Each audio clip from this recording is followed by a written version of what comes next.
Lord प्रभु जीसु ख्रीष्ट अति श्रेष्ठ मधुमय नाम समस्त ख्रीष्टीय नमस्कार एवं गुड मॉर्निंग। प्रिय प्रभु लोक मैंने प्रति प्रभात ईश्वर प्रतिज्ञायुक्त वाक्य शुणा द्वारा आम मान परिवार मध्य एक शांतिर वातावरण दैविक वातावरण एवं प्रभुंकर उपस्थिति को अनुभव करुअछु। दिन जाक आम आनंद रही पारुछु बोली आपण मानक मध्यरु अनेक लोक साक्ष्य दौरान से साक्ष्य गुड़ाक मो प्रभु को धन्यवाद देउछि एवं मो बहुत आनंदित जे आपण माने प्रभुंकर निकटवर्ती होउछंती प्रभुरे बढ़ुछंती ईश्वरंकर वाक्य बढ़ुछंती बोली प्रभु गौरव पांतु। आसंतु आजिर प्रतिज्ञायुक्त वाक्य आम पठन करिजिबा कि विचारकर्ता 5 अध्यायर 31 पद आम पढ़ीजा। विचारकर्ता 5 अध्यायर 31 पद। हे सदाप्रभु तुमर समस्त शत्रु एही रूपे विनष्ट होयंतु, मात्र तांको प्रेमकारी माने स्वपराक्रम रे गतिकारी सूर्यतुल्य हेयंतु। प्रभुंक महान नाम को धन्यवाद हो। प्रिय प्रभुंक लोक माने ई जगह आम देखुअछु जे सदाप्रभुंकर प्रेमिक माने प्रेमकारी माने पुणी स्वपराक्रमर गतिकारी सूर्यतुल्य हेबे बोली पवित्र शास्त्र बाइबल रे देखिबाकू पाउअछु। हाँ, जेतेबेले सूर्य एराइज होउछि, सूर्य प्रभात रे उदित होउछि, से समय रे अति शक्तिर सह उदित होइथाय। देखंतु सूर्य एराइज हेबारे ए जगतर कोनोसी ताकत ए जगतर कोनोसी शक्ति मध्य सूर्य ऊपर को आसीबारे बा सूर्य उदित हेबारे कोनोसी शक्ति अटकाई पारिबो नाही। काहेकि ना सूर्य मध्य सेते पावर रही अछि। देखंतु सूर्य जेतेबेले उदित हेबो, सूर्य जेतेबेले एराइज हेबो, सेतेबेले अंधकार चलीजिवो, जगतरे अंधकार पळै जिवो, आलोक पळै आसीबो ना, उज्जवल होई जिवो। हाँ प्रिय प्रभुंक लोक माने सूर्य उदित शक्तिर सह होइथाय बोली बाइबल कहूथिबा बेले जो माने सदाप्रभुंक पुणी प्रेम करती, सदाप्रभुंकर प्रेमकारी माने सदाप्रभुंकर भयकारी माने प्रभु जीशु को प्रेम करिबा लोक माने मध्य शक्तिर सहित सूर्य उठिला परी उदित होला परी से माने मध्य उदित हेबे, से माने मध्य उठा जिवे, उन्नत करा जिवे। प्रिय प्रभुंक लोक माने दानिएलଙ୍କ जीवन जदि आमे चिंता करिबा, शत्रु देश रे शत्रु मानक मध्य रे दानिएल उन्नत करा गले। दानिएल रो मस्तक को सदाप्रभु उठाइले नेबुकदनेजर सम्मुख रे ही, शत्रु मानक सम्मुख रे ही। काहेकि ना दानिएल सदाप्रभुंक प्रेमकारी थिले।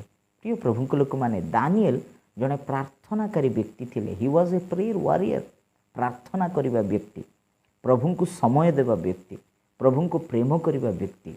यदि आपणक जीवन रे प्रार्थना नाही, आपणक जीवन रे वाक्यमय जीवन नाही, आपण गिर्जा को जाऊ नांते, आपण प्रभुंकर उपस्थिति रे बढ़ु नांती, रही पारु नांती, आपण प्रभु को प्रेम करूछि बोली कि कहि देउछंती, किंतु प्रार्थना वाक्य प्रभु को उपस्थिति रे जीवे नाही, आपण प्रकृत रे ईश्वर को प्रेम करू नांती, आपण प्रभु जीशु को प्रेम करी नुहंती। प्रिय प्रभुंक लोक माने सदाप्रभु को प्रेम करिबा लोक माने से माने प्रतिदिन प्रार्थना करिवे। सदाप्रभु को प्रेम करिबा लोक माने से माने प्रतिदिन बाइबल पढ़िबे। सदाप्रभु को प्रेम करिबा लोक माने से माने प्रतिदिन प्रभुंकर सानिध्य रे रहिबा पाए प्रति रविवार से माने गिर्जा को जिवे, से माने प्रभु को उपस्थिति को भलो पाइबे। आज प्रभु को प्रेम करूछु बोली कि कहउछंती, किंतु प्रार्थना करि पारु नांती, आपण निजे को डिसीव करूछंती, आपण प्रकृत रे प्रभु को प्रेम करू नांती। प्रिय माने देखंतु दानिएल प्रकृत रे प्रभु को प्रेम करूथिले। शत्रु प्रबली थिला बेले भी, देश रे विपत्तिकर परिस्थिति थिले भी, चारिआडे कौनसी सपोर्ट नथिले भी, दानिएल प्रभु को प्रेम करिबा छाड़ी नांती, प्रार्थना करिबा छाड़ी नांती। प्रिय प्रभुंक लोक माने आपण पाठ पढ़िबा पई, बिजनेस पर्पस रे, चाकरी पई बोली विदेश जाई, अन्य जगह जाई, हॉस्टेल रे रूम रे रही सांग साथी मानक सहित आपण रही कि प्रार्थना करि पारु नांती, वाक्य पढ़ी पारु नांती, चर्च को जाई पारु नांती। इच्छा अच्छी प्रार्थना करिबा पई, इच्छा अच्छी आपण चर्च को जीवा पई, इच्छा अच्छी आपण प्रभुंकर कार्य रे आगई बढ़िबा पई, प्रभुंक ठारे बढ़िबा पई, किंतु परिस्थिति आपण को सपोर्ट करू नाही। प्रिय प्रभुंक लोक माने आई रिक्वेस्ट यू ମୁଁ ଆପଣଙ୍କୁ ବିନତି କରୁଅଛି ସେଇ ଜାଗାକୁ ଆମେ ଛାଡ଼ିବାକୁ ପଡ଼ିବ। ଯେଉଁଟା ଆମମାନଙ୍କୁ ପ୍ରଭୁରେ ରହିବାକୁ ଦେଉନାହିଁ, ଯେଉଁଟା ଆମମାନଙ୍କୁ ପ୍ରଭୁରେ ବଢ଼ିବାକୁ ଦେଉନାହିଁ, ସେଇଟା ଆମେ କରିକି କୌଣସି ପ୍ରୟୋଜନ ନାହିଁ। ପ୍ରିୟ ପ୍ରଭୁଙ୍କ ଲୋକମାନେ, ସାଙ୍ଗସାଥି କେଉଁଭଳି ଥିଲେ ବି, ସରାଉଣ୍ଡିଂସରେ କେଉଁଭଳି ବାତାବରଣ ଥିଲେ ବି ପ୍ରାର୍ଥନା କରିବା ଭୁଲନ୍ତୁ ନାହିଁ, ବାକ୍ୟ ପଢ଼ିବା ଭୁଲନ୍ତୁ ନାହିଁ, ପ୍ରଭୁଙ୍କ ଉପସ୍ଥିତିରେ ଯିବା ପାଶୋରି ଯାଆନ୍ତୁ ନାହିଁ। ପ୍ରିୟ ପ୍ରଭୁଙ୍କ ଲୋକମାନେ, ହଁ, ସଦାପ୍ରଭୁଙ୍କୁ ଯେଉଁମାନେ ପ୍ରେମ କରନ୍ତି ସେମାନେ ଉନ୍ନତ କରାଯିବେ, ସେମାନେ ଉଠାଯିବେ। ଯଦି ଆପଣ ପ୍ରଭୁଙ୍କୁ ପ୍ରେମ କରୁଅଛ, ଆପଣ ପ୍ରଭୁଙ୍କୁ ସମୟ ଦେଉଅଛ, ଆପଣ ଈଶ୍ୱରଙ୍କର ବାକ୍ୟ ଅନୁଯାୟୀ ଯଦି ଜୀବନଯାପନ କରୁଅଛ, ପ୍ରିୟ ପ୍ରଭୁଙ୍କ ଲୋକ, ପରମେଶ୍ୱର ସୁନିଶ୍ଚିତ ଆପଣଙ୍କୁ ଉଠାଇବେ, ଉନ୍ନତ କରିବେ, ଆଶୀର୍ବାଦ କରିବେ। ପ୍ରିୟ ପ୍ରଭୁଙ୍କ ଲୋକମାନେ, ଯୋସେଫଙ୍କ ଜୀବନ ଯଦି ଆମେ ଚିନ୍ତା କରିବା, ଯୋସେଫ ଭାଇମାନଙ୍କ ଦ୍ୱାରା ବିକ୍ରୟ କରାଗଲେ, ଭାଇମାନଙ୍କ ଦ୍ୱାରା ରିଜେକ୍ଟ କରାଗଲେ, ଗୋଟେ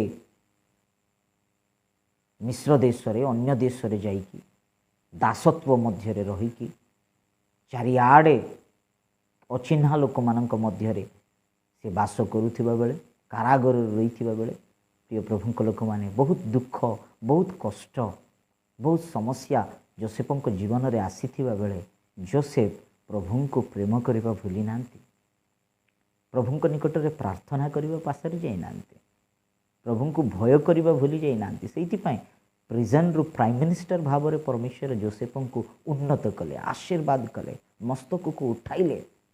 ପ୍ରିୟ ପ୍ରଭୁଙ୍କ ଲୋକମାନେ, ଏକ୍ସକ୍ୟୁଜେସ୍ ଦେଇନାହାନ୍ତି ଯୋସେଫ।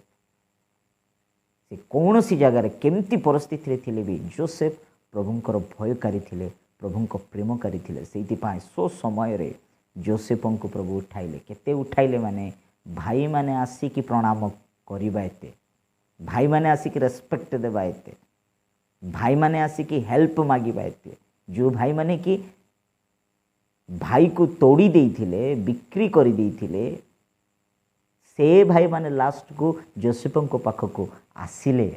ପ୍ରିୟ ପ୍ରଭୁଙ୍କ ଲୋକମାନେ, ସେତେ ପ୍ରଭୁ ଯୋସେଫଙ୍କୁ ଉନ୍ନତ କଲେ। କାହିଁକି ଜାଣିଛନ୍ତି? ଯୋସେଫ ସଦାପ୍ରଭୁଙ୍କୁ ପ୍ରେମ କରୁଥିଲେ। ଦାଉଦଙ୍କ ଜୀବନ ଆମେ ଚିନ୍ତା କରିବା, ଦାଉଦଙ୍କ ଲାଇଫ୍ ଯଦି ଆମେ ଦେଖିଲେ, ଦାଉଦ ଅରଣ୍ୟରେ ହିଁ ରହୁଥିଲେ, ଜଙ୍ଗଲରେ ହିଁ ରହୁଥିଲେ, ମେଣ୍ଢାମାନଙ୍କୁ ଚରାଉଥିଲେ, ମେଷ ଶାବକ ଭାବରେ, ମେଷପାଳକ ଭାବରେ ଥିଲେ।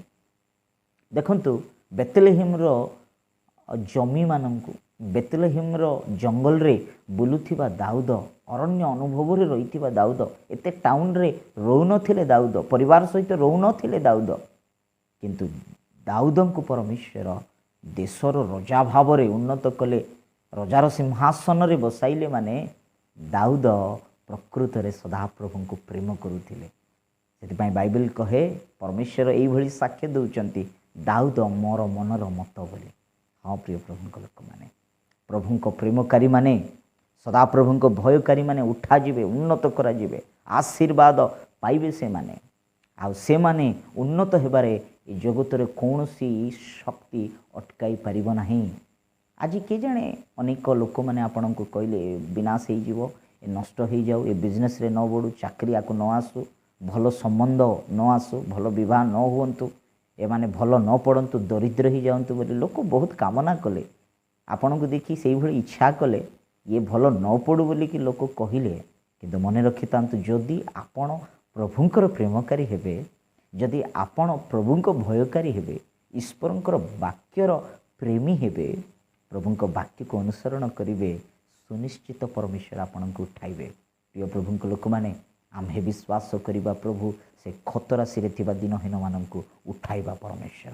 ତାଙ୍କଠାରେ ନିର୍ଭର କରିବା କି, ତାଙ୍କୁ ପ୍ରେମ କରିବା କି, ତାଙ୍କ ବାକ୍ୟକୁ ପ୍ରେମ କରିବା କି, ନିଶ୍ଚୟ ପ୍ରଭୁଙ୍କ ମହାନ ଆଶୀର୍ବାଦ ଆମମାନଙ୍କ ଜୀବନରେ ଦେଖିପାରିବା। ଏ ବାକ୍ୟ ଦ୍ୱାରା ପ୍ରଭୁ ଆପଣଙ୍କୁ ପ୍ରଚୁର ପରିମାଣରେ ଆଶୀର୍ବାଦ କରନ୍ତୁ। ମେ ଗଡ୍ ବ୍ଲେସ୍ ୟୁ।